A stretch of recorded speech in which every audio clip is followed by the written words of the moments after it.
So I picked up Fatal Fury.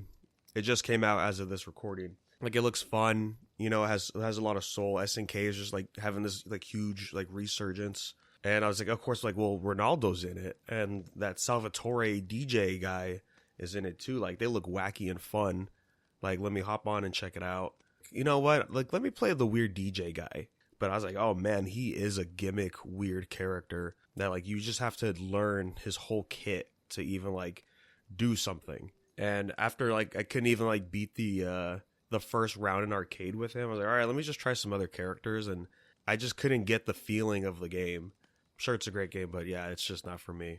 That's rough, but like I know SNK, it just reminds me of like games that make you learn all the technical stuff for characters, right? Like I think that this can kind of roll around to what like one of the main issues is for Tekken 8 now, which is like a lot of people are saying like there's a lot of 50-50s that you can do with pretty much every character, and that gets rid of the identity of the character. And for a while, that kind of confused me. Like, to me, that just sounds like jargon. Like, I didn't really understand what that means. And then as I thought about it more and more, and I kept seeing more posts about it, I'm like, okay, right. Like, I get it. Like, we take an example of, like, Eddie versus Jack. Like, obviously, Eddie is, like, more leaning towards kicks, and Jack is more, like, a heavy power, you know, like a charge-up type of guy. But if they have, like, these moves now, or in Season 2, all of a sudden they can just, like, mix up, like, highs, mediums, and lows, right, and everybody can do this, then all of a sudden it's not just leaning towards what their characters can do, it's just what everyone can do, you know, and that's kind of a shitty thing. I agree with that. To me, this kind of reminds me, like, true, you might not be good at it because you kind of have to, like, work yourself around, like, how the SNK series has their technicals, how they, like, integrate, like, their fighting system and things like that, how you have to understand frame development and things. It's still a lot of homework. That's a lot of bullshit, is what I'm trying to say. It's not the same as when we were kids and, like, you could just pick up the sticks and, like, frames weren't really, like, a thing.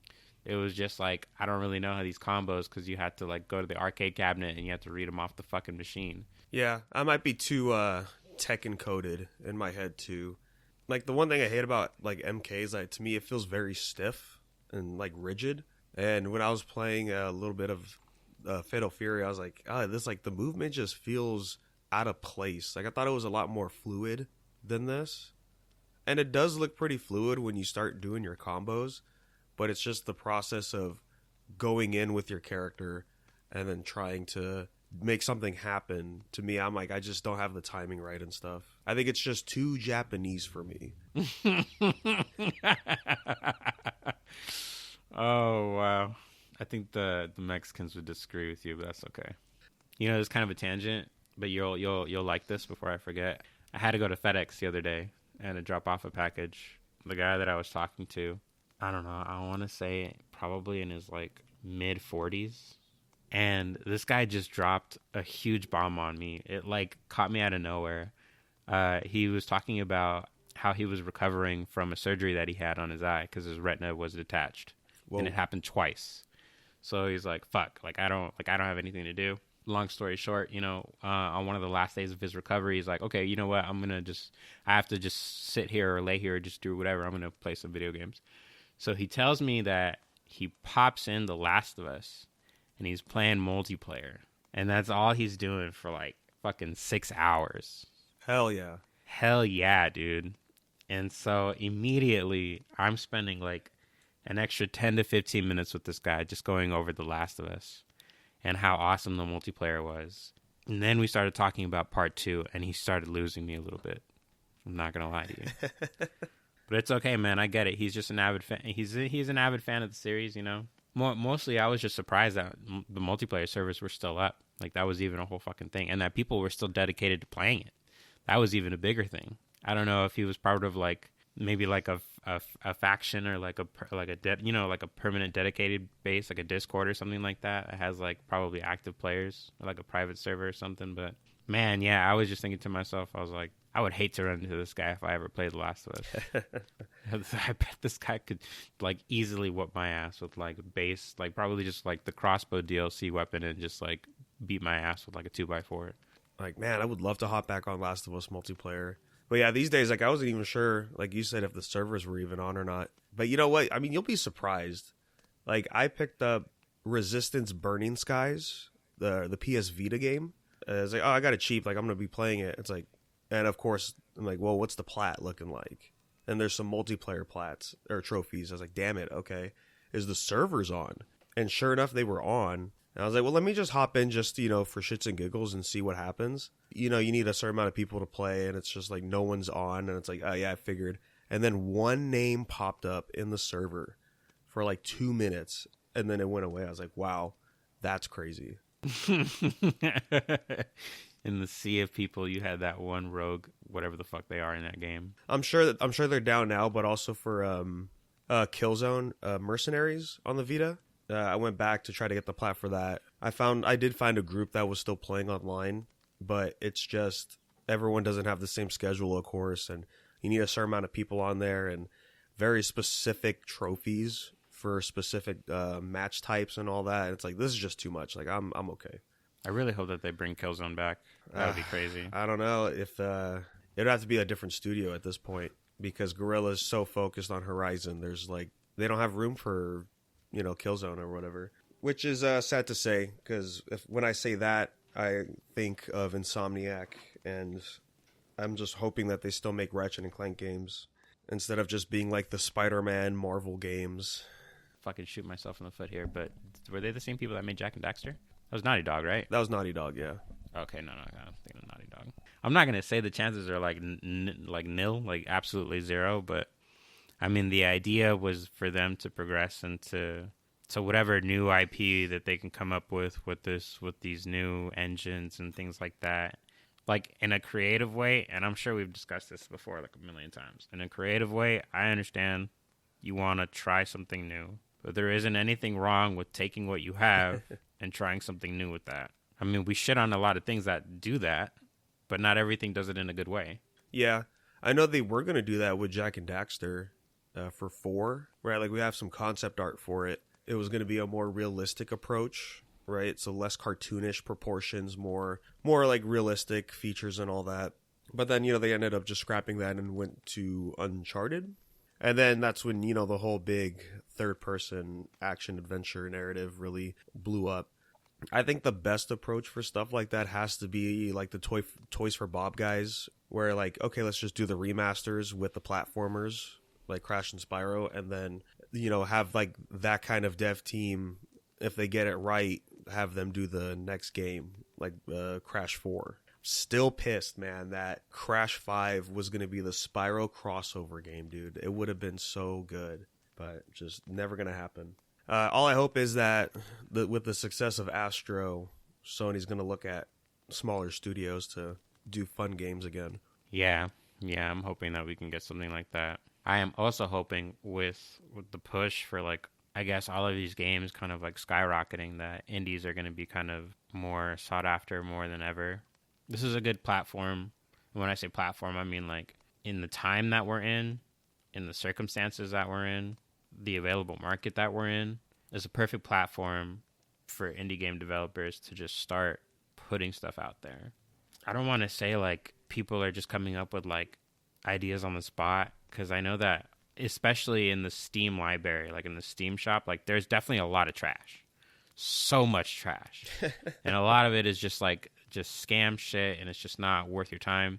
But then there are a lot of people who you can tell put some time, some love, and some heart and soul into it. And it may not seem like much, but those games have definitely skyrocketed and have like taken most people's like attention. I don't know if you saw any videos of Schedule 1 back when Schedule 1 had first came out, and it was like a whole thing. Everybody was like aware of simulator games, right? You can do like Tractor Simulator or Bus Simulator, like all that other stuff. And then they take the idea of like, okay, well, would you want to be a drug dealer? And they'd be like, oh, well, you know what? That sounds pretty fucking cool, actually. I wouldn't want it to be like, what is like the most silliest realistic drug simulator that you can think of? That's Schedule 1. And that game is $20 as it progressively gets better with updates, that early access. That's just a really good example of just like people just coming up with really crazy ideas and putting that stuff out there and be like, you know what? This is gold. Oh yeah, dude, there's plenty out there, man. I haven't dove much into it yet, but I did grab another fighting game recently just because it was on sale. Diesel Legacy: the Brazen Age. Pretty cool 2D hand-drawn animations. Yeah, like Diesel Punk-esque looking characters. These characters belong in a fighting game, is what they look like. It's a 2v2 fighter. The main reason I picked it up was because it has the unique aspect of having lanes, like a beat 'em up. Yeah, so it's a traditional 2D fighting game, but you can move between the 3 lanes. And, so you could use that obviously as like a dodge mechanic. And then you can immediately go back in and counter or punish, whatever your opponent's doing. And it's like, oh, that's really awesome. What a great way to do a 2v2 fighter. Because, as fun and chaotic it is to have everyone on the screen at one time, to add this extra element in there, perfect. Yo, this looks nuts. Wholeheartedly agree with you. This is a very wonderful take on a 2D fighter right here.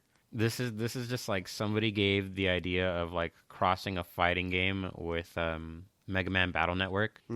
Like just taking the grids out, but still being able to move around and stuff like that. Like this is exactly what I think of. And the art looks clean. This just screams Skullgirls to me. I don't know what it is. It's like the city, the aesthetic, yeah, it's very similar to Skullgirls for sure. Yeah. The characters look pretty interesting though. One of the female characters where she has like the extra arms on the back, I was like, I messed with her for a little bit. She's pretty cool. The way you can extend her combos is just by since she has 6 arms, so you could stack a move 3 times before you run out of meter and then reset into doing something else. Like really cool. Reminds me of the I don't know if you ever saw it back in the day on DeviantArt. There was like this whole OC version of Robin from One Piece, where she like created this martial art style using her devil fruit, and it was just shit like that where like she would punch, but like she would have like all these arms and stuff and all the kicks and all that. Like it was so cool. You know what? That does sound really. I mean, doesn't she technically know some karate? She knows CQC.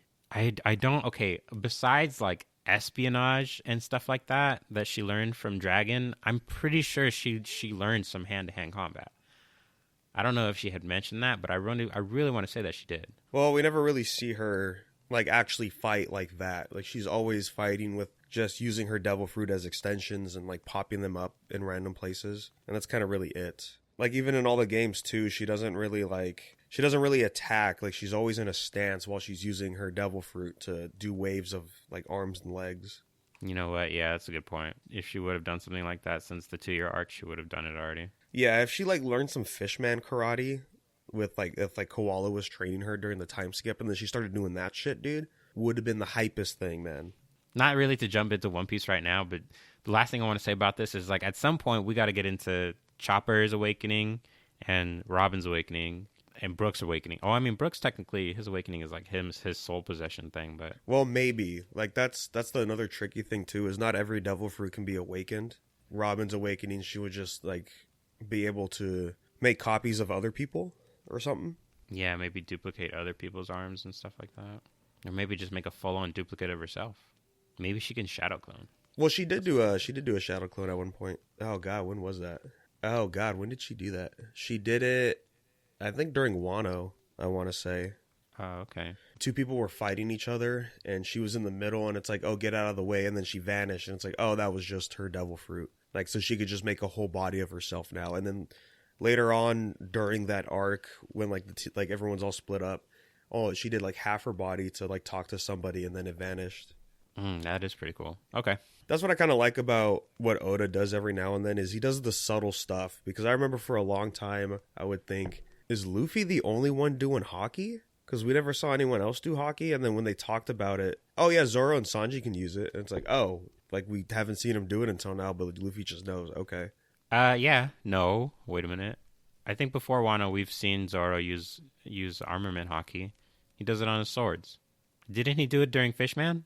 I think that's when... I think at the end of it, I think that's when they said it. But I don't know. Like, I only read it, so I never saw the colors of whether or not he was using hockey. It had to be post Fishman, I think, when somebody asked Luffy about that. Oh, yeah, it was at Punk Hazard. Because Law asked Luffy, like, who here can use hockey? Oh, and then, well, yeah, because nobody figures out that Usopp can use observational hockey until Dressrosa. Yeah, he only uses it once, which is still disappointing. Okay, so since we got onto One Piece anyway, did you read the latest chapters? Dude, no, I haven't read One Piece in like 2 months. That's good, man. No, it's not good. It's good, man, and I'll tell you why. Because now you have at least 3 to 4 chapters to binge, and man, are they some good chapters to binge. It's okay, man. Just let it pile up. But yeah, man, we're getting into the good stuff right now. So I'll definitely just whenever you have time, just catch up. But all I'm gonna say is like we get to see a little bit of everybody shine there. Yeah, man. I think like back to what you were saying is like it is definitely a lot of the subtle things that we would see. I'm really like big into Usopp right now. I really like honest to God, like he's really like up there like in favorite characters. Like he's really like number 2, honestly, like right behind Luffy. It's just a matter of watching his character growth come. And I know I already know, but just like, you know, watching it go over with Karina and like just the whole thing with Sniper King and his understanding of like what it meant to like leave the crew and do all of that, which also to a degree I also think is fucking dumb. Because there was a point where he admits that he knew what was wrong with the Going Merry, and he just still got into a fight with everyone anyway. Oh, yeah. And I'm like, you fucking idiot, you know? But it's just like, okay, man, like, whatever. Like, I get it. Like, your girlfriend gave you the boat. Like, I get it. Well, it's part of the crew, dude. There's soul in there. He saw it, dude. There was even a panel that I saw. I think it's not a panel. I think it might be one of the, like, the chapter covers, where it's like Mary sees, Luffy's new bounty. Like Mary sunk at the very bottom of the fucking sea. It's just like her head. Oh, that yeah, the fan art, yeah. Yeah. Oh, it was a fan art? Oh, thank God. I was gonna say, I was like, dude. I mean, I love that Mary is like still thought about, but Jesus. I just saw this yesterday. We're only one season away from the end of Bleach. From the end of the original series, right? We're at season 4 for the 1,000-Year Blood War. Right. And up until this point, it's been on Hulu, you know, incorporated by like Disney Plus and all that other stuff. So I just read that Disney lost their contract on Bleach right at the last part, right at season 4. And who else but the OGs, Adult Swim, comes through and swoops up that contract. So the last part of the Bleach series is going to be shown on Adult Swim. More than likely, all of that, I don't know if they're going to keep it separate, or if that's going to be part of the terms of the contract, or if now that means that they're going to have to do some sort of like cross-platform thing going on between HBO Max and like Hulu or Disney Plus, things like that. I just think that like for everything said and done, I wouldn't even have wanted to split up the last part of the series that far. I mean, like I get that they do things in like 12 episodes each, but I never really thought that for whatever reason they were going to warrant to do that. Like, I feel like those could be done in, like, at least 24 episodes each, and that would have just cut the whole time in half. Like, you split up 48 episodes into 4 seasons. Like, that's kind of nuts. I don't really know what the whole point was that, but... Well, the point of it is you have more time for animation to keep, like, the high-budget look that it has. Because if not, then it would just come out, you know, seasonally, the 24 episodes or whatever, right? Or even just weekly for the whole thing. Because it's a big shonen franchise, so like with One Piece and Dragon Ball, right? Like those weren't seasonal; those were just yearly. They would have to cut a lot of corners to get those episodes out, which is where you get like those bad like Dragon Ball Super screenshots and stuff. And then once the seasons or the series is over, they go back and rework those scenes for the Blu-ray. By splitting it like this, it gives them more time to do stuff. Okay, I'll grant a lot of that. That all sounds very valid. What doesn't sound very valid to me is that I feel like not all the work merits that sometimes. Like, I don't feel like the panels are always one-to-one to what they animated or what they shown, you know, in these past couple of seasons. Like, I know that not everybody agreed that seasons 1 through 3 so far of 1,000-Year Blood War were like, you know, like top rated, like 4.7 or anything like that or higher. I know that we've been like gearing up for some pivotal parts, like the whole thing with Hitsugaya and like Ichigo coming back, Byakuya coming back, Rukia, and I always forget his fucking name, Renji. You know, all having like their swords and their ultimate bankais and all that stupid shit. I was just mainly gearing up for like, well, honestly, like the only fight that I really wanted to see. There were 2 fights that I really wanted to see, I guess, that we're going to see in the last season. The one with Kenpachi, where he finally learns his sword's name. and then he fights the Miracle, the Thor-looking guy. Yeah. And then the other fight I wanted to see was with the Doctor. I don't remember what his name was, but just the guy who always wears makeup with the Bankai that he like. Oh yeah. Experiments on. Yeah, I wanted to see his fight with the left hand, the left hand of the Soul King or whatever it is. Like those are the only two fights that I was interested in watching. And I to be fair with you, they were probably already animated at this point, and I wouldn't have known. I know that they've animated the Kenpachi fight, Kenpachi versus the real one. I don't remember I think she's Squad 6. I don't ever remember their names. Oh, the original Kenpachi. Yeah, they animated her whole Bankai and all that other stuff. So fucking cool, dude. I've seen like snippets here and there. Yeah, my friends keep trying to convince me to watch it. Nah, dude, that shit sucks, man. I'm sorry. It's just like, it's okay, guys. You just don't know.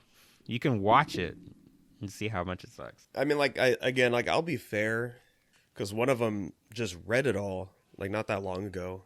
And like, the whole bit was, so when does Bleach get bad again, guys? And I was explaining, like, you had to be there, dude. Like, that's the only thing I could really say about the series is, we get the ending of the Eisen arc. And I remember, like, we would talk about it, like, oh, man, like, that was a great ending for the manga. Oh, wait, it's still going? It's like, oh, Fullbring's like, okay, like, we're going to just start, like, this whole new thing. That's cool. And then the way that arc ends, too, I was like, okay, that's, like, a nice epilogue arc for the encompassing series. And it's like, wait, we're still going with this? Like, what do you mean the Quincy's were just in a third separate universe that was parallel to Earth and Waco Mundo? Like, what is this bullshit? Oh yeah, their pocket dimension. Yeah. And it's like, wait, what do you mean the Stern Riders? There's 26 of them. That means we're gonna have 26 fights. Just every week. It was 4 years long for that arc, and a lot of it felt like, okay, guys, like, you want to see everyone's Bankai? We're gonna show everyone's Bankai. Like, if I go back and read it now, maybe I'll have a different opinion on it, but I just don't feel like going back to it. You know what? I don't blame you. I remember, I can understand as you're explaining that to me, because I don't understand what it's like to read it week to week. I only read it all at once, like some odd time ago, like a year or two ago. I could understand, like, that would definitely leave an impression on me of just like, when is this going to end? When is this going to be over already? Like, that's kind of how I am with Chainsaw Man at this point. Like, I won't get into that either, because like every time that I heard, oh, we're right about to end, and then it just keeps going a little bit more, I'm just like, all right, some strings are being pulled, and I get that, but now the shit is unraveling to the point where it's just like, it's not even like, I keep expecting some beautiful tragedy like Fire Punch, or like Look Back, right? And I just expect something. I expected it. It's turning a little shonen right now. It's kind of going in the opposite direction. I don't really know if there's friendship going to be involved, but so far it's just, if there was a point to this whole plot, to this arc, they're not really keeping on point right now. I feel like the tangents are happening in all sorts of places.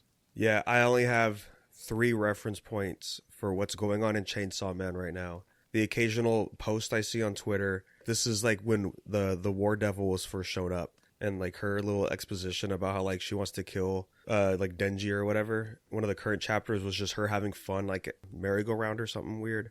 And then one of the panels from another chapter where it's like, hey, you can't eat that. That's toxic. And then War Devil goes, it's okay, I'm toxic. And it's like a pale woman saying she's toxic. Awesome. My friends who read Bleach for a good while, they would be like, dude, what's Fujimoto cooking with Chainsaw Man? And they haven't said that in a good while. So maybe he's really not cooking anymore. I don't know. They haven't said that in a while. Yeah, man, it's a mess. It's a mess, man. I'm just kind of waiting for it to end at this point. Like I said, I don't really know which way it's going to go. But all the characters that I cared about are dead at this point. Denji's kind of fallen off for me. So I was just like, we should just wrap this up already. I care more about the fucking dog at this point than I care about Denji. Like, let's wrap this up already. Yeah, I'll say I think for Fujimoto, his writing really excels when it's not a long-running series. Like Fire Punch. I mean, like, sure, Fire Punch went long because it was monthly, but it's under 100 chapters, and that's all that series really needed.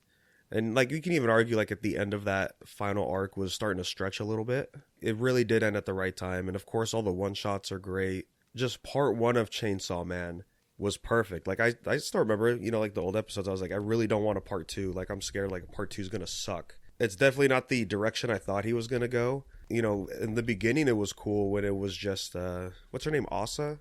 Oh yeah, Asa. And then I think the other one's name is it's either Yuki or Fuki, like whatever she named the war demon. Yeah, so when it was just her as the main character and there was no Denji, only like sightings of Chainsaw Man, and the idea of, oh, Chainsaw Man's the antagonist for part 2, that's pretty fucking cool. And then it's like, oh no, they're actually gonna like hang out and like probably team up and stuff. I was like, okay, like that's also gonna be cool too. But now it's like it's getting so abstract from what I've heard and like seen here and there that yeah, it's probably losing a lot of people. You know what? Now that I think about it, I can probably already see how this is gonna end now. The whole thing with, you know, like him becoming Chainsaw Man was, you know, his dream is just to fulfill and like have a normal life. Life as normal as it sounds in Chainsaw Man is like just basically having to deal with the fact that your world is deteriorating due to devils. I feel like in a really shitty way, he's emphasizing that Denji is in fact living a normal life at this time. I know that you're not caught up yet, but it's just what he's doing now is just literally tangents. Like he's just going on dates, he's having a good time, he's eating, he's just like just doing normal shit. And I'm like, oh, now that we're talking about this, oh, okay, now that this makes sense. I see. It's not good.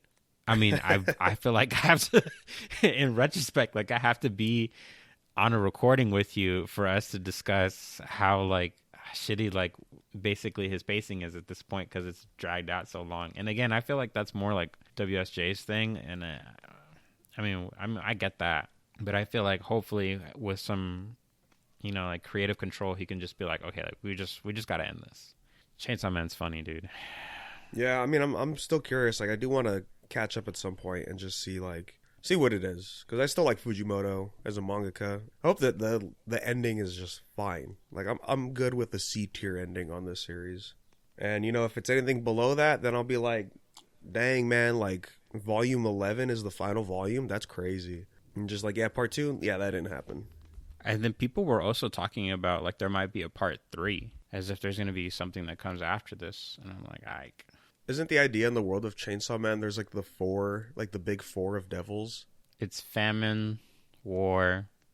Okay, look, there are 4. I don't remember the other 2, but I know that the point was that at some point when those 4 demons were like together or all exist at the same time, then a 5th devil would come, which is the Death Devil.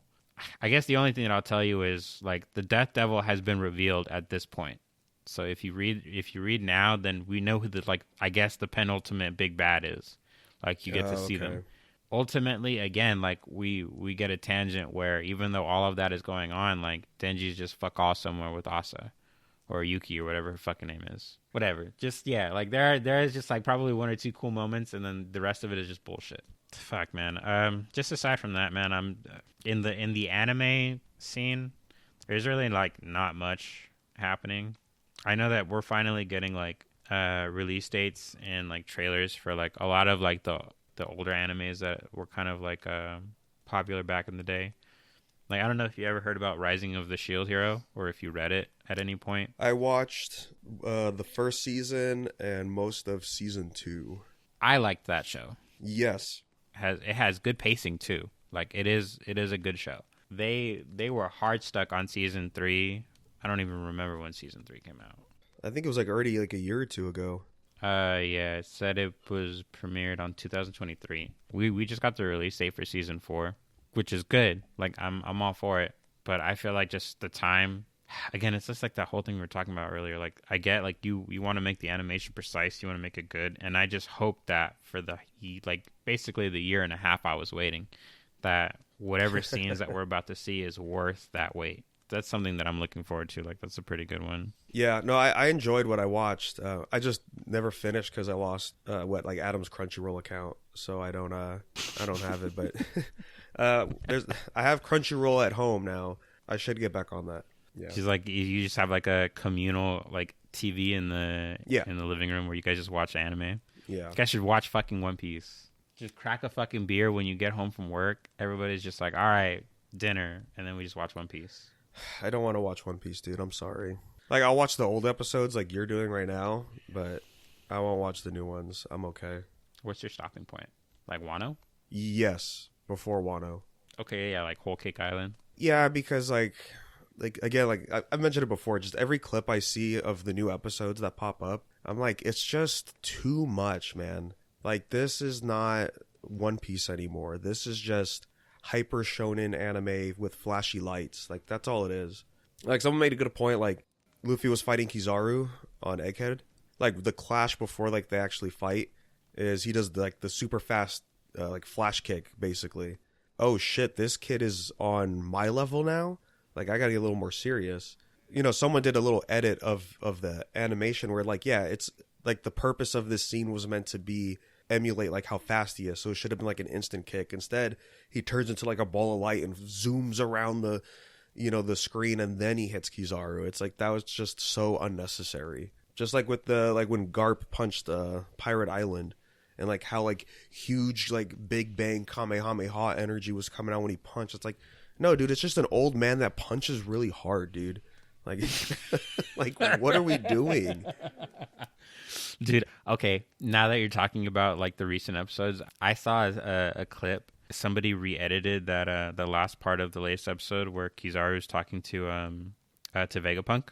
You know, right before like Luffy starts like the second round of him fighting. I don't know if you remember, like he like gets really big in Gear 5 and he grabs him. Yeah. So like they just did a whole edit where they cut basically everything out between Kizaru having that conversation and then Luffy coming back. I think it was like probably a good, like 10, 15 minutes of like stuff that they cut out. And it's just like the whole scene that just kind of flows together. And then at the end, as soon as he grabs him, it's the to be continued cutscene. And I'm like, oh, wow, dude. Like that's crazy work that they're changing. Not really just the pacing, but like the way that the scene is proceeding itself. They did change one other thing. I've only read about this, but there was supposed to be a scene in Egghead where I think Sanji runs into like Nami or Robin. Oh, I know what you're talking about. Right, yeah, and then instead in the animation, like Sanji actually gets into a fight with somebody that he didn't end up actually fighting in the manga, or it was just like he did fight him, but it was at a later point. I don't really remember the whole entire thing. Yeah, I saw a post of that where I don't know, it's just like screenshots of the manga and anime like side to side, and I was like, okay, like you might just be having like a heavy bias on this. But the idea is that, like, man, they just hating on my boy Sanji. Like, they're just sidelining him so hard when he wasn't in the chapters of this episode.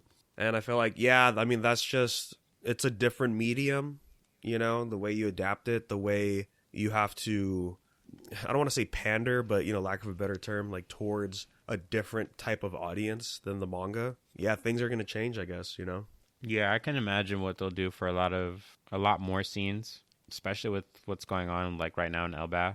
I think that the way that they'll probably introduce Shamrock is going to be set up just probably a little bit differently, but we'll see. Shit, man, did you hear that they're finally doing the anime for the second part of Boruto? Oh, they're going to hit up Two Blue Vortex? Ooh. Mm-hmm. Now, I need to catch up to that too, because I saw whatever the new chapter's coming out, Sarada, she unlocked her Mangekyo already, and I was like, holy shit. Dude, it's so fucking cool. It is so cool. I read that chapter, and I thought to myself, am I really just going to read Boruto from the beginning right now just to see how I got here? Like, I remember our initial conversation, like, I don't even remember if it was, like, more than a year ago, but I want to say it was close to, like, maybe like about 6 months ago when I, like, first started. No, it has to have been more than a year ago, because they have, like, 20-something chapters now. So yeah, like whenever I started To Blue Vortex, like it's just so good. Like I just thought, I was like, okay, finally, like we're at some like point where even though you had introduced all of this crazy shit, now it kind of flows into like whatever it is that we're doing here. I want to say that he broke down the bad guy to a point where like, yes, he's like omnipotent, like he's one of those like big bads that can like literally just blow up the whole pan at any time, but there's like a critical flaw to him. He's like a chimera ant king, so to speak. Like he's just like, I'm just very curious about what's going on here, so I don't want to kill you until I feel like I want to kill you. Oh, that bullshit. Yeah. Right, yeah. And meanwhile everyone else, like all of like the lackeys, like world tree things, whatever the fuck they are, they're all like slowly trying to break away like the body doubles that they captured. if what you saw made too much sense to you, or if you only just saw like her eyes change, or did you also see like the panels on like what her power does? No, I only saw the. I guess it's the. I'm gonna assume it's the cover chapter. It was just her in full in full color, and it's just I saw the poster said, "Oh, she finally unlocked her Mangekyo." Yeah, so I won't spoil it for you, but like her power is just it's pretty sick. I feel like it's probably a little too OP, like almost six paths type shit. But at this point, a lot of what they're doing is kind of already at that point. So Yeah, whatever. I'm just kind of rolling with it. yeah. The bar's so high, we might as well just stay up there. Yes, sir. Yes, sir. So that's cool, man. I really hope that I don't know who would be doing the studio for that, but The only thing I've been doing is just been reading a lot more. I said it last episode with Jerry. I'm tackling another book series right now, just because my friends were like, "Hey, let's check it out." And I was like, sure." I'm kind of curious because the way they explained it, I was like, "What are you guys even talking about?" It was called Dungeon Crawler Carl, and they said it's a lit RPG, and I said, "A what?" a literature RPG. Yeah, and I was like, "So what do you mean? Like we just like it's like D&D or something, but with books or what?" And then they started explaining. I was like, "Oh, so it's just an isekai? Like that's what you're saying? It's a Western isekai." But instead of like the main character being sent somewhere, like aliens come and transform the world, and if he wants to survive, he has to go through the dungeons that they created based on the planet, and then like whatever actions they do, it's gonna get aired on like space television and stuff, and he has to be like It's Smash TV, but for aliens. pretty much. That's such a cool concept. Let me tell you. So I'm about a third into the book, and my biggest worry was it was going to be like too Reddit-y, like too cringe in the dialogue, like the problems with the DMC Netflix show, just like the cringe way they talk, because like, yeah, we're a mature fucking show. My name is not Lady Bitch and stuff like that. It's not that aggressive with the humor. There's like an AI thing that explains like items and enemy types, and that stuff is kind of cringe of how it talks, but everything else has been fine so far. It's just like very basic, like getting a grasp of the world and the combat system, all the UI and menus that our boy Carl has to go through now. So yeah, I see potential. It's just still very all right so far. The covers are nuts. I'm just looking at fan art, and it's just like a really badass dude with like shoulder spikes, knee spikes, gauntlets. He's got I wouldn't really know what kind of jacket this is for sure, but it looks like a leather jacket. It's like a sleeveless or something, right? Nah, I think he makes it a sleeveless because it looks like in that first book it looks complete, like it looks like it hasn't been damaged, and then like by the next book, or what I'm assuming is the next book, it's just like ripped off one sleeve. And oh yeah, he was fighting some blob enemies, and his main stats are more towards strength based and melee damage. So he goes and he punched one of them, but it sucked his whole arm, and it just burned the sleeve off. Oh, that's whack. Yeah. And like so, like the gimmick with so he's one of the two main characters. The other one is his ex-girlfriend's cat that he was still taking care of. Her name's like Princess Donut, and she gets like transmutated basically to where she's still a cat, but now she can talk, and she has like this pomper, like I'm better than you attitude towards Carl and like the rest of like the NPCs and enemies, because she's gonna have like way better stats than him, and he's like, what the fuck, like you're a cat. And his gimmick is that yeah, he's focusing on punching and kicking, and he has like most of his traits are towards like stomping and stuff like that. So he's wearing like a toe ring and stuff, but he can't wear boots because then that's gonna like debuff his stat increases and stuff. And then of course the other gimmick is he can't find pants, so he's still wearing just boxers while he has everything else equipped on him. Yeah, I see that. That's pretty fucking dope. Wearing like old school boxers too. It's not like it's like boxer briefs or anything. Nope. It's just so fucking. He's all man. Mm-hmm. He's all man right there. That's a Duke Nukem kind of guy.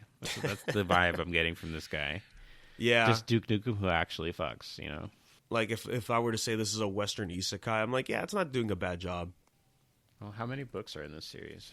I believe there's 8 right now, and it is a quick read. I'm just juggling it with 2 other books right now, but when I read the chapters, they kind of fly by. Like once all the exposition's done and it's just a normal chapter, yeah, it goes pretty quick. That sounds cool, man. Yeah, I have to give this a shot too. I'm still reading through the beginning after the end light novels. Kind of just refocus on finishing that up. Which one are you on? I'm on book 6, and so right now there is a point, like me and like our friend who got us into it. We were discussing this while I was over there in Chicago.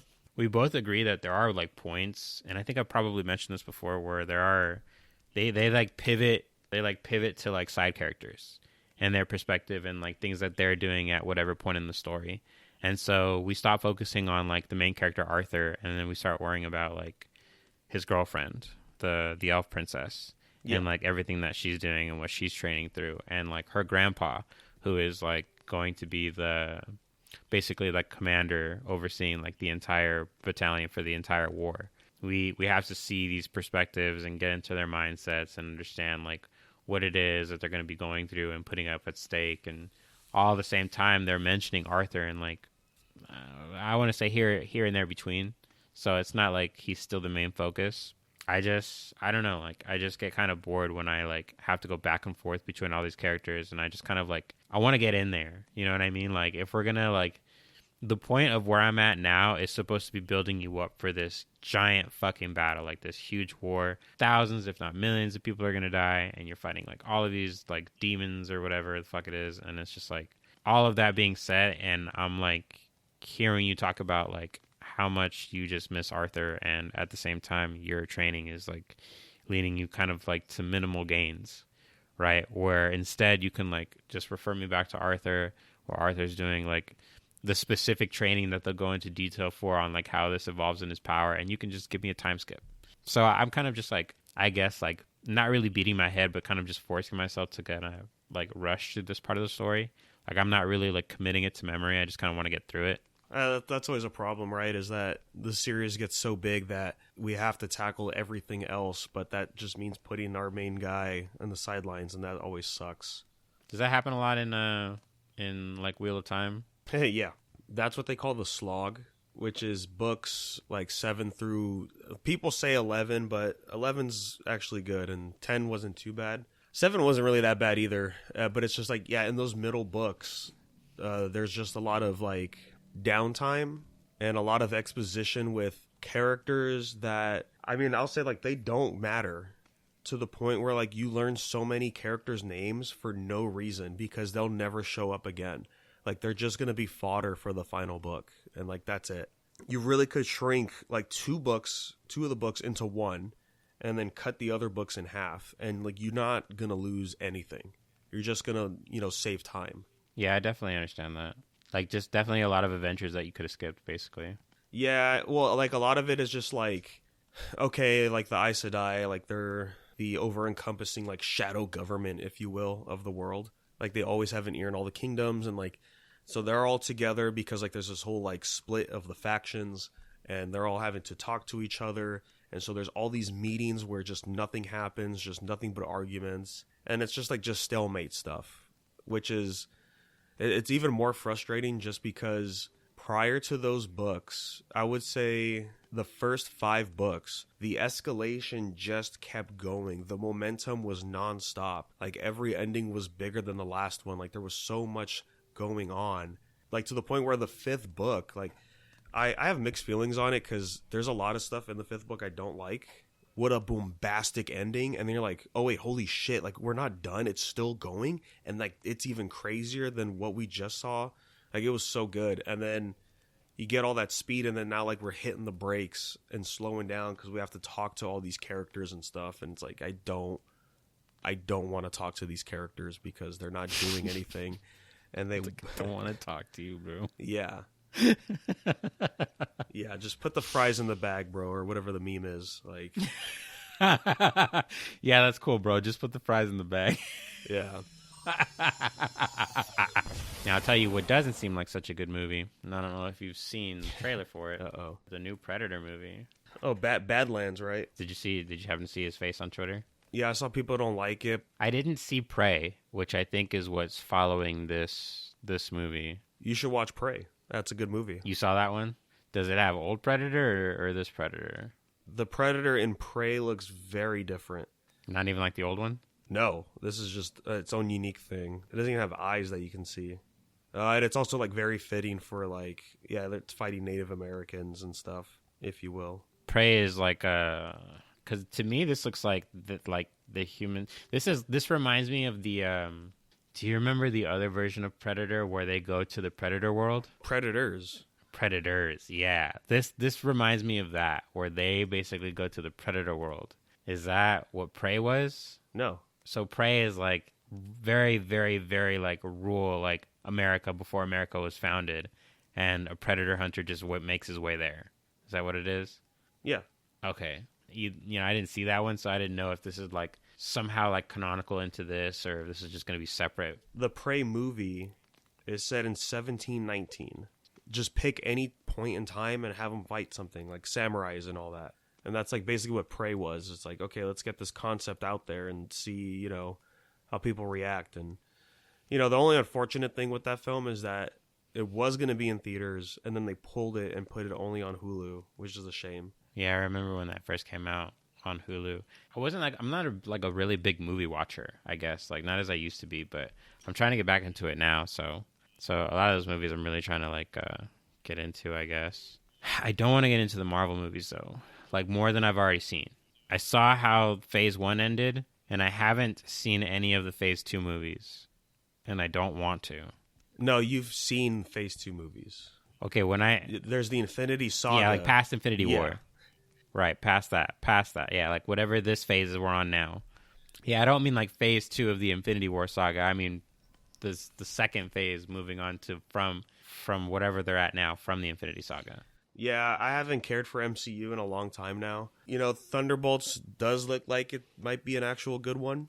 Same thing with the new Fantastic Four. Like, since that's going to be its own separate thing, like that's actually might be good. Whatever the other crap they've been spewing out for MCU, I just don't care. Like, I hear Daredevil Born Again is pretty good. That's about it. That aired on Disney Plus, right? They brought back the original actor. It's season 2. I think they already ended the first season that they brought out on Disney Plus. Yeah, they're filming season 2. We saw like set photos a few weeks ago of Charlie Cox wearing the black Daredevil suit, which looks pretty cool. If there was any show that I really wish that I could have kept watching, it would have been that one, because I did like that first Daredevil show. I watched, I think, like the first season or 2, and then I pretty much stopped after that. Yeah, season 1 was great. Season 2, it's split because like one half of it is Punisher, which is great, and then the other half is Elektra, which is not so great. And then they come in with season 3, and season 3 was a big like return to form for like the original season of Daredevil, and it was great. And it really felt like a good tie-off for the Netflix universe stuff, because that was the last one. No season 2 for Jessica Jones. Season 2 of Iron Fist happened. Season 2 of Luke Cage happened, and there was only the one season of Defenders. Wasn't there any drama with the dude who did Iron Fist? There might have been, if I remember right. Like, I forgot there was 2 seasons of Punisher too, which honestly only needed 1 season. The guy that plays Danny Rand, he was in an interview recently talking about essentially like he would want to come back and try to redo the character Danny Rand again and get it right, because a lot of people didn't like that show. I'd be down for it because I thought he was good as Danny Rand, and I actually did enjoy season 2, even though like it's less like fighting and like more dialogue and stuff. Potential season 3 teaser that they did, it looked like it was gonna be like a fun, like just a fun time. I mean, I don't really feel like I'm gonna subscribe to Disney Plus to watch like Daredevil or anything like that, but I feel like if I'm gonna, apart from like movies that I'm gonna start looking into, like I do want to watch like a couple of good shows. I still gotta finish The Boys too, because they're doing that last season. Yeah, I need to get back on The Boys. I think you're caught up, right? You've seen all of season 4. I didn't watch that or Gen V. Is that necessary? Gen V leads directly into season 4, if I'm not mistaken. Okay, hey, did you hear, circling back all the way to our very beginning conversation about games, they did announce an indie that's supposed to take inspiration from Ratchet and Clank, Jak and Daxter, and Kingdom Hearts, and it's called Dusk Fade. It was already announced for PlayStation. Oh yeah, I guess it's more like a platform adventure. Basically, what we were looking at is just like an overall trailer. You could definitely see the vibes. Like the platforming itself, the world, just like the world scaling that you're doing, going around everywhere. I definitely see the Jack and Daxter vibes from that, especially with like all the environmental hazards that are around you having to jump. Like we saw him jumping from a mushroom, like in a little area that had spikes and stuff. And that definitely screams that kind of stuff to me. The sort of rail system that we can see him sliding on with the shield. And as soon as I saw that part, I was like, oh yeah, that's definitely Ratchet and Clank right there. It gives me the vibes of just wanting to like skate around those rails. I don't really know if that was like a sediment thing before the reboot that they did with the movie, because I know that was like a big thing with like 1 or 2 planets in the movie version of Ratchet and Clank versus like the older games. The rail riding? Yeah, like the rail riding. Yeah, that's been in most of the Ratchet and Clank games. Yeah, and then definitely like a lot of the boss fights that we saw, it's incorporating the Kingdom Hearts mechanic with the giant oversized fucking. I really don't know what else to call it. Like I don't want to say it's a keyblade because it doesn't look like a key, but it is definitely a blade of a key variety. Big old blade, yeah. Big old blade. No, that's awesome, man. There was like a few years ago, there was like a big push for. Like this nostalgic, action platformers or character platformers or whatever you want to call them. But then, yeah, it kind of just like died out essentially. Like not like I'm like there was like some like like super like indie ones that would come out here and there, but nothing that was like being like shown off or like a lot of people knew about. Like I think it's time that we should get more games like this. Like, of course, like I said earlier, like Astrobot was a big push recently, so I hope like we do get to see a lot more. I mean, it's like what I was telling you earlier. It's like the formula is there. We had all of these IPs like Spyro and Crash, and they did such a good job with their games. And it's just, again, I don't think the point was to just make something entirely new with all of this new engines and like basically the sources and processes that we can use now to build all of these new things. Is like you can definitely take what we had before and then make it better. Like Crash 4 wasn't the best, but it was definitely something. Like people somewhat enjoy it. Probably not within anyone's immediate realm of possibility. Because for something like them to do like a project like that, I know that there would have to be a leak or two, or that we would have to at least have them like reluctantly announce it at some point, right? This is definitely a step forward in that direction. When this comes out, when it does, I hope it's wildly successful. I hope we get to see a demo of it. People will be so like enamored by this sort of game style. Like to just have this in their hands again is exactly like how we were when we first had our PlayStations in like 1997 and shit, just going around doing stuff. It's fucking awesome. Always down for the classics to come back. I mean, we're getting that. We're slowly getting those PS1 aesthetic games coming out, so it's only a matter of time before we start getting more like PS2 style games. Alrighty, guys, before we get out of here, of course, we do have some emails. If you want to send any or you have any comments you want to bring up, we can talk about them. You can send them to unversedpodcast@gmail.com. And let's see what we got. Let's see what we got, man. From the boy Mark here, so thank you as always. This is an interesting one. He says, what was the most out-of-place thing to you in any type of media? His example was, if you know, in the Inuyasha series, right? So Inuyasha Yashahime, the character Rin, she's like the little girl that hangs out with Shishomaru. And she's older now, of course, in Yashahime. And there's a figure that's coming out for her, and she's holding a gun. He's like, this is the most out-of-pocket thing I've seen, because like you would have... It's like, at first I looked at it, I'm like, oh, like, I mean, it makes sense. It's like, that's when guns were coming out, was like towards the end of Inuyasha. But it's the fact that Rin's using it is what took him out of it. I don't know. For me, I'm like, it's just the figure, dude. Like figures get pretty crazy, right? Yeah. Like, oh yeah, we'll just have this character do that. Like, who cares? Yeah, I don't know. I don't think I have many examples of like a out of place moment in a series like that. It's like stuff will catch me off guard, but that's mostly going to be like Easter eggs and like fun stuff. Like Haikyuu, there was one of the chapters like towards the end was they're all hanging out, and the main character Hinata asked like his rival friend or whatever, like, hey, which One Piece character is your favorite? And it's like, what, they're talking about One Piece right now? they're reading One Piece like me. I think my answer, and I'm not really sure if this is gonna like fall in line with that, but I feel like it would make sense to me. It's like it has to be like crossovers, which is like normally the happenstance for things that would be like out of place to be in those things. Like I think of some crossovers I think like are really cool, and then other times like I think of crossovers like why was that even a thing in the first place? Evangelion gets a lot of crossovers a lot, and at first it would be for like things that kind of like make sense, they do like the crossovers for like the disaster report games, right? Or like kaiju games, and it would be like it kind of makes sense because it like fits into that bracket, right? And then like sometimes I'll see like Evangelion crossovers for like MOBA games. Yeah, like I was thinking Evangelion too, because there's the on the Crunchyroll YouTube channel, I think there was it was right when was it Crunchyroll? It was when like the new dub came out for the show, I think, or the last movie was coming out. The guy was explaining the 36 universes of Evangelion. I saw that video. Yeah, pretty good video.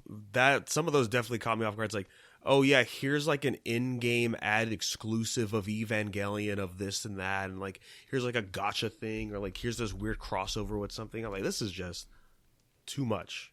Like that's too obscure for me, sir. I'm sorry. It gets so crazy, man. Like, and that's really just like a prime example, but not like the only thing. We would occasionally see like crossovers of like different animes, like kind of meshing into like things like mobile games and stuff like that all the time. And it's just like you always, again, my first thought is just like it's not really like the fact that it happens, because I feel like that's normal. It's just the series in itself is just like why did it need to be that series that needed to be included in this game that probably doesn't have anything to do with each other? When you see like a Final Fantasy VII like collaboration, but it happens to be with like, I don't know, like fucking Call of Duty or fucking Fortnite. The Assassin's Creed one, dude, that one was crazy. Not to say that it really falls in line with crazy, but I didn't really think like it had to be 1-to-1. Like they did a collab, not for any of the recent games, but they did a collab at one point between Metal Gear and Monster Hunter. Oh yeah, like that whole thing was like a really cool concept, but at the same time it's just like you wouldn't want to see them bring that shit in again, because like that's a bit much. That would be crazy much, like having to fight like a Gear Ray with like actual monsters and like some undisclosed time before the industrial age or whatever the fuck it was. You know what I mean? Like, shit should just kind of like make sense just a little bit. It's like the one reason why I don't see like a Monster Hunter Godzilla collaboration. You know what? I'm gonna Google that right now. Yeah, see, it hasn't happened yet. And you think like something like that would make sense, but at the same time, it's just like we know how OP Godzilla is. Like that's not even fair. Like we're talking about literally bringing in radiation, which is something that doesn't even exist in Monster Hunter, and then like bringing it into it. Like just fucking give everybody cancer. Why don't you? It's fucking terrible. So yeah, man. Like I guess like that's my answer. Like just like crazy crossovers like that. That's kind of crazy. It's wild. It's wild. Yeah, I honestly can't think of much that's like that. When I read it, I'm like, wow, that's out of place. It's just, I don't know. He has another question, which basically, to summarize it, is what was something that was like overhyped, and then you ended up being disappointed by it. Unfortunately, his example is the recent movie Sinners. It's been doing pretty good. I've only heard good things about it, but he was pretty disappointed by it. I don't want to say I was disappointed by it, but I would definitely say it was overhyped. Is the Christopher Nolan movie, The Dark Knight. I think that's very overhyped. Because I never saw the Nolan films for a long time, and I only remember hearing like, oh, dude, Heath Ledger was like, this is like the best movie. Like he did such a good job as Joker and all that. And I was like, well, let me finally watch these. I watched Batman Begins. I was like, yeah, I like that one. That's a good one. It's like, all right, let's see what The Dark Knight has to give us. And after watching, I was like, I mean, yeah, it was good, but I don't think it was amazing. Like I thought he was fine as the Joker. I don't think it was like a bombastic, like genre changing like performance. I think a lot of what comes with it is that he was able to leave a really good impression as that Joker, and before he had a chance to ruin it, he died. Let me just be fair with you. Like I'm not saying that to be a dick. I mean, like, with the more that you play and use into that role, we end up seeing like we get a lesser impression from you. I'll tell you, like, I don't think that I was like so like I was like emphatically like enamored by like Christian Bale's Batman from the first time I saw him to the last time I saw him in The Dark Knight.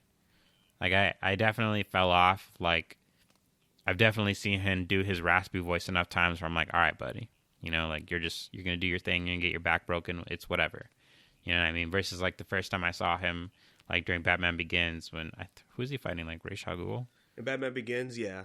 Yeah, the concept of like him, like, you know, fighting 1-to-1 and like doing all that shit, like that's cool. Like, but I'll agree with you. Like it kind of like it diminishes over time, is what I'm saying. Like those feelings are fleeting, and I feel like the only thing I would say against your own point is to what you were saying earlier, like how you like read Bleach week to week. Like it may not have just left a big impression to you because you didn't watch it at the time it came out then. As a person who's older and has at least like some retrospect in knowing like people have said all of these things about Heath Ledger's role and like this build up for you to see it yourself, and you're like, well, that didn't really blow me away. You know what I mean? Versus it's just like if you didn't hear anybody say anything about it and you watched it for the very first time, would you maybe have felt a little differently?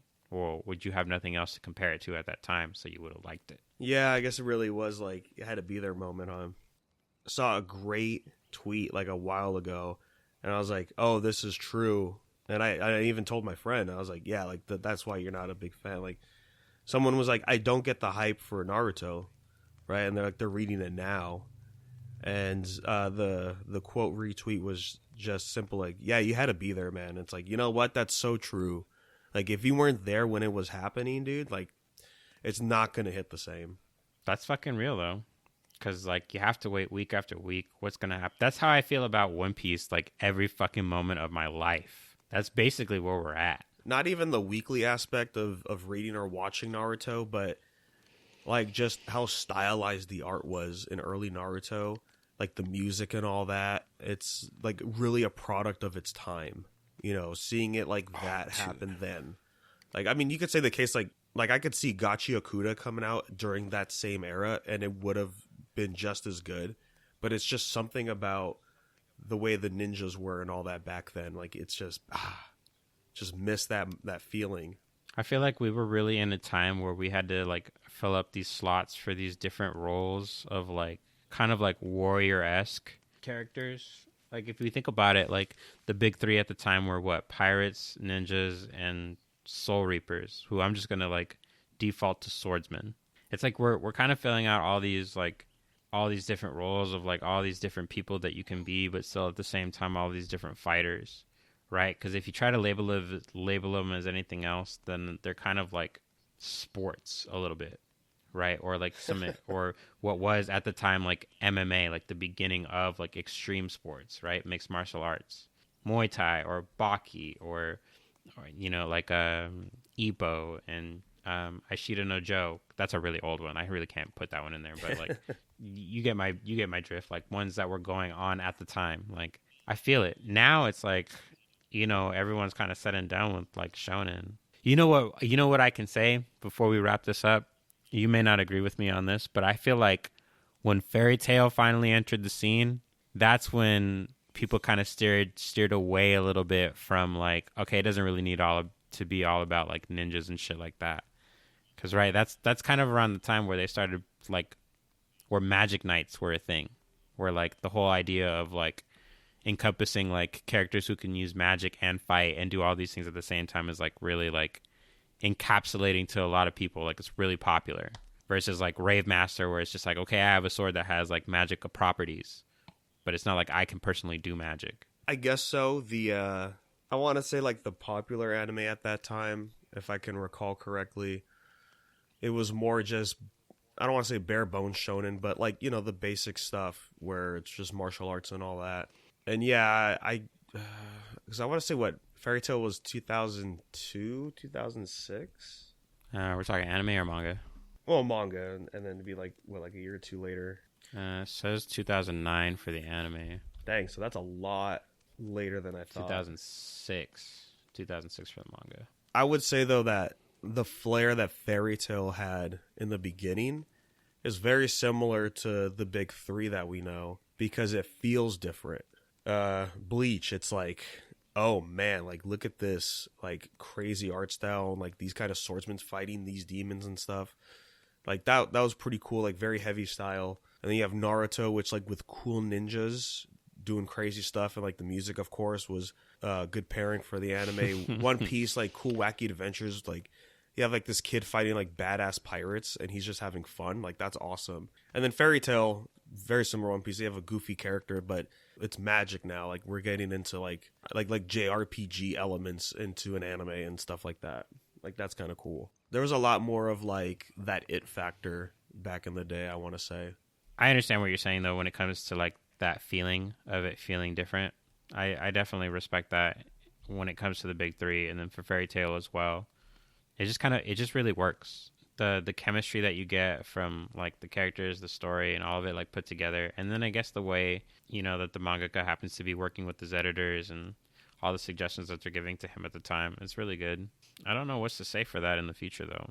Right now we have Boruto. Boruto's going at its own pace, but there's so much tied to Boruto. Like I guess I would say like no one who's like really going to be into it isn't already going to have known what's happening in Naruto or would have watched it. And I guess if you were coming in blind, I don't really know if like Boruto is going to like compromise with you, right? Or like try to catch you up to speed, or if they're only going to tell you the bits that matter. It just, to me, it feels like because like Boruto happens to be a sequel in and of itself, like it is something that has the ability to be in the top 3, but I don't really feel like it would be easy for anyone to get into. I guess it's the same thing for One Piece. One Piece is just as long, and it's still one whole cohesive thing, versus Boruto, which is, I guess, technically 4 parts now. Because if we count Naruto, and then Shippuden, and then we count Boruto, and then two Blue Vortex. I mean, I don't know. My friend asked me if he could just skip Naruto and go straight to Boruto. My answer is like, you know what? Like, you probably can, and you'll be okay. It's a little crazy to think, but it's like, honestly, like the stuff that exposition you get of Naruto in Boruto, I feel like that's just enough to just enjoy whatever Boruto is, because it's so already detached from like early Naruto to even like end of Shippuden almost, right? Because it's just like we're going so far deep now in Boruto, and it's like, yeah, like those ideas and stuff, like they're not in Naruto, so it's not like you need a lot of that stuff to really, I don't know, get the full enjoyment out of it or something. It's like they don't talk about any of the things that they talk about in Naruto, like any of like the base form of stuff as like they were building Naruto. When I say building Naruto, I mean like building him up as a ninja, right? Like all of those practical things that he would learn, and that like kind of all ninja just so happened to have just come to understand at some point. Like all they do now, and I feel like all they'll continue to do as Boruto continues on, is just talk about new things, other abilities, and like it's just like what we were talking about earlier. The bar is already high. You might as well just keep it up there. It ain't gonna come down at any point, right? So it's like there's no need to go back and talk about these things. Well, which I guess is to another point that neither of us brought up. But there's I don't know. To me, I just feel like if you were to start just from Boruto, are they really gonna like simplify like where all these different chakras are, where they come from, like kind of like how they went into like how like bloodline ninjutsus work, and like all of like the different kind of eyes that we have. It gets confusing to me after a certain point. Like I just have to imagine, like I imagine the guy from Instagram or TikTok. I don't know if you've seen him, but he's like the guy that does a lot of like those explanation videos. Like my number one thing that I think about is the Kingdom Hearts video explaining the plot of Kingdom Hearts in its entirety. And he's just basically like, Sora is trying to save his friend, but Sora is also trying to save himself. He's like, well, what do you mean? He's just like, well, Sora is, one part of the light, but he also has a part of darkness. Well, how did he get that? Well, for that, we have to go back to the other game before Sora was even born and talk about this. Yeah, so it's just like, I feel like that's where it would have to be going with Naruto. Or, I mean, Boruto at this point. Like, I'm just going to have this guy have to explain to me, like, why it's okay to skip over all of these different jutsus. Like, we're not talking about them anymore. It's just like, oh, because now we're on the planetary stuff, so it doesn't really matter. One thing I always remember about, like, Naruto that was funny was when they were explaining, like, we got that first wave of how they explain chakra.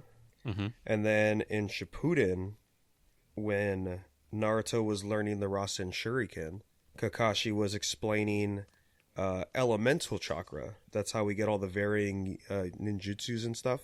Right, the wind style, fire style, lightning, so forth, so Yeah, forth. so there's like 5 basic ones, and then they give an example of like wood is I think wood is using water and earth together or something. Naruto's like, okay, that makes sense, but what about Choji's expansion jutsu? What about the shadow jutsus from Shikamaru and stuff like that, like the bug jutsus from Shino? Kakashi's like, oh, we can worry about that later, don't worry. Oh And then man. it's never explained again. Talking about never explained again, what the fuck happened to Shino? He's chilling. Where? I ain't seen him. He's there. I mean, he had his kid. Well, which kid is his? It's the one that looks like him. Oh, he doesn't have kids. He ended up being a academy teacher. Oh, and he's the head of his clan. Shino, Kiba, and Tenten don't have kids in Boruto. They're just hanging out. I thought Rock Lee married Tenten. That's what everyone wants. Oh, he okay, I get it. He adopted that kid like how Guy adopted him. Okay, that makes sense. Oh, is that what it was?